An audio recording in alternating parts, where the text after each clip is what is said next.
Welcome to Lunchtime Live, where we start with significant breaking news from Newcastle. Keith Danney is live at St James's Park for us this afternoon. Hello to you, Keith. We spoke in the last hour and you said this is not the end of the Alexander Isak story. You were true to your word. What have you got for us?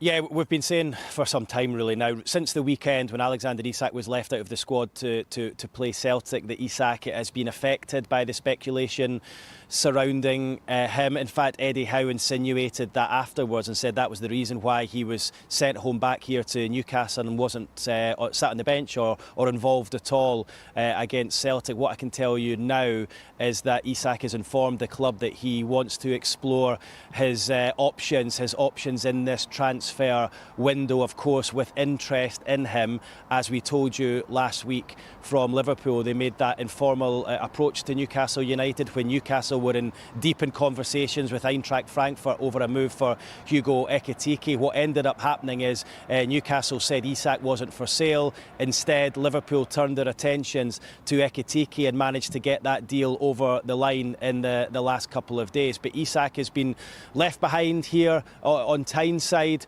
while his teammates and his manager fly to Singapore. They took off around about 2 hours ago for the latest part of their pre-season preparations. Singapore first, then on to South Korea. They play 3 matches in 12 days. The official line from the club is that he's back here and he's recovering from a minor thigh injury, and the feeling was that he shouldn't be on a long-haul flight. But what we can tell you is that he has asked the club that he would like to explore his options this transfer window with, of course, that interest from Liverpool. So, look, again, I'll say it, Rob, it's not the last we'll hear of this. I would imagine I'll be talking about this for the next couple of weeks as we move towards the end of the transfer window. Newcastle insist Isak isn't for sale. He has 3 years left on his contract, so they're in a strong position in terms of the player's value. They value him at what would be a Premier League record of £150 million. You've touched on it a little bit there, Keith. The club's stance is that if they were ever to let him go, it would cost a huge amount to prize him away from Newcastle. It's been a difficult couple of windows, you would say, for the club, in the fact they've not been able to bring in as many as they'd like. They would be desperate to avoid losing their top scorer from last season now. Yeah, look, Newcastle wanted to use this window to build. They wanted to bring in 4 players, a goalkeeper, they wanted to bring in a central defender, a right winger, and another forward. So they've managed to bring in Anthony Elanga for 52 plus £3 million.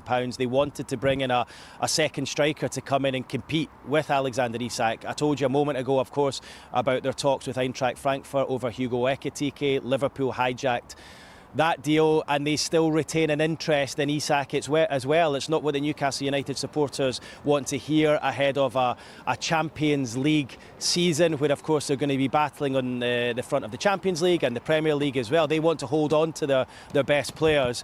This is the last thing that they wanted to hear, that Alexander Isak's head essentially has been turned going into the new season. I spoke to Eddie Howe after the match against Celtic on Saturday, where he said, look, part of the reason he wasn't there was because he was nursing an injury. They were managing his minutes, but also part of that was just to try and clear his head and take him away from being sat in the stand and watching on with all that speculation circling over him. This is what Eddie Howe had to say at the weekend. Alex was with us all the way through Austria, but today, with all the speculation and things that are going on, I decided to send him home. The last thing Alex wants if he's not playing is to be sat in the stand, being under that scrutiny. I don't think that's fair to the player. So if he wasn't going to play today, which we mutually agreed that he needs a little bit more training time, then it's best he's not here. And all I can say is that Alex is happy at Newcastle. He loves the players that he plays with, the staff, the team. I've never had any issue with him, other than really enjoying seeing his talent and seeing him express himself. And certainly, I'm confident that he's going to be here at the start of the season. I have conversations with, I'd say, 100% of the players on their futures. I'm very, very communicative with them. So whether that's at the end of the season, whether that's during pre-season, so yes, I've had discussions with him. But that's not abnormal. you know, I respect a player's career and how short it is. All the time I will be communicating my desires and my wishes to them and what I see and trying to help them. Alex has been really good and he's trained really well so far this season. So I know there'll be lots of noise around it and I can't really control that, but from inside he's been really good. I've never had any issue with him other than really enjoying seeing his talent and seeing him express himself, and certainly I'm confident that he's going to be here at the start of the season. And it now becomes fascinating, Keith, as to how this progresses, because we heard Eddie Howe say just there he's been really good, he's trained really well. That might change if Alexander Isak decides to dig his heels in a little bit. Yeah, well, clearly, Rob, he's unsettled, and I think Eddie Howe is going to have to. I mean, look, we know he's a great man manager. He is going to have to do the best man management job of all time, really, to try and get Isak into a positive frame of mind going into the season. Because reading between the lines, the fact he's asked to explore his options, his head has been turned. Obviously, he's been left back here in Newcastle, one, due to the injury, and two, due to the fact that he has been affected by the interest, the speculation, everything that's going on. Alexander Isak feels that, well, look, he is. He's one of the best players in the Premier League. He's arguably the best striker in the Premier League. He feels that he should be paid similar to what these top strikers are, and he's not at Newcastle United, but he's, I would imagine, of the belief that if he was to move to another club, whether that's Liverpool or elsewhere, he would be remunerated in that way. So I think the club are going to have to come to some kind of conclusion here where, does he get a pay rise? Do they allow him to speak to other clubs, or do they allow time and space, and perhaps the situation will maybe calm down over the next few weeks once Isak's had some time to reflect on the situation? But you asked me what happens now. Well, what happens now? Either someone comes in and stumps up the money that Newcastle are looking for, as I said to you a moment ago, £150 million, or Isak signs a new contract on bigger money, or he just gets his head back on the fact that he's a Newcastle United player, because he is, and attempts to begin the season in a positive frame of mind. But look, it's a really delicate situation, this one, isn't it? The last thing Eddie Howe wanted, the last thing the Newcastle fans wanted, just listening to Eddie Howe at the weekend, I was in that press conference after the Celtic match and he sounded exhausted, to be honest. Remember, there's no sporting director at the football club at the moment. They're looking for a new chief executive.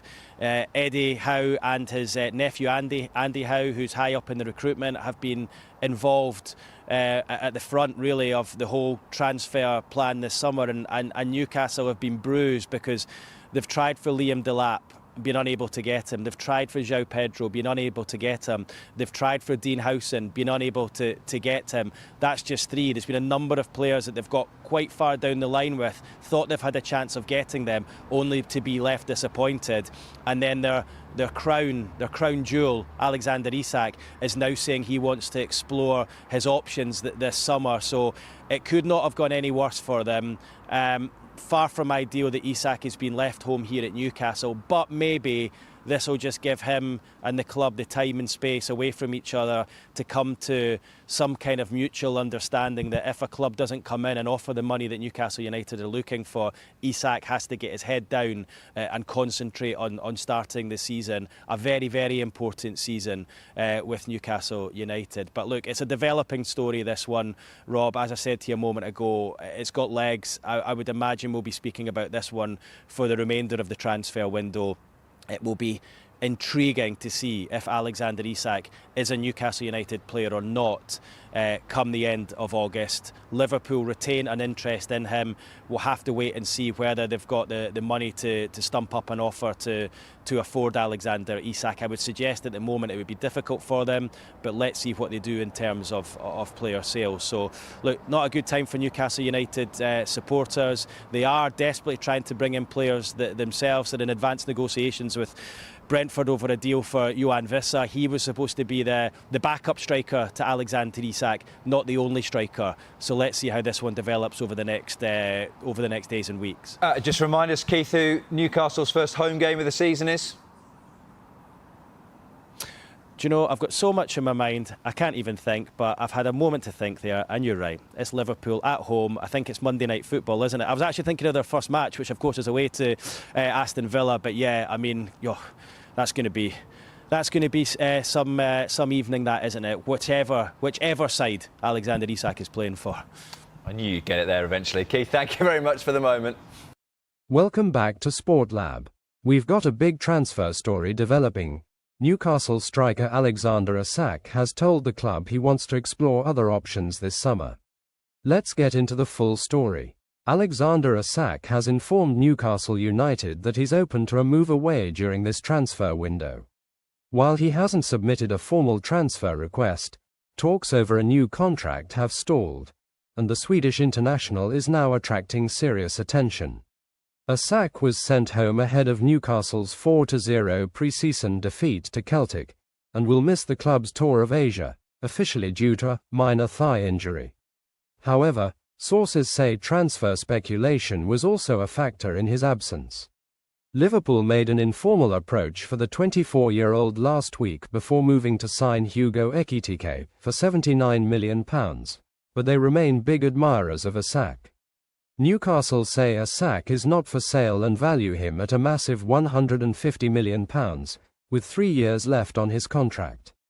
That gives them a strong position, but the player's desire to consider other opportunities could make things interesting. What do you think? Is Isak worth £150 million, and should Newcastle cash in or hold firm?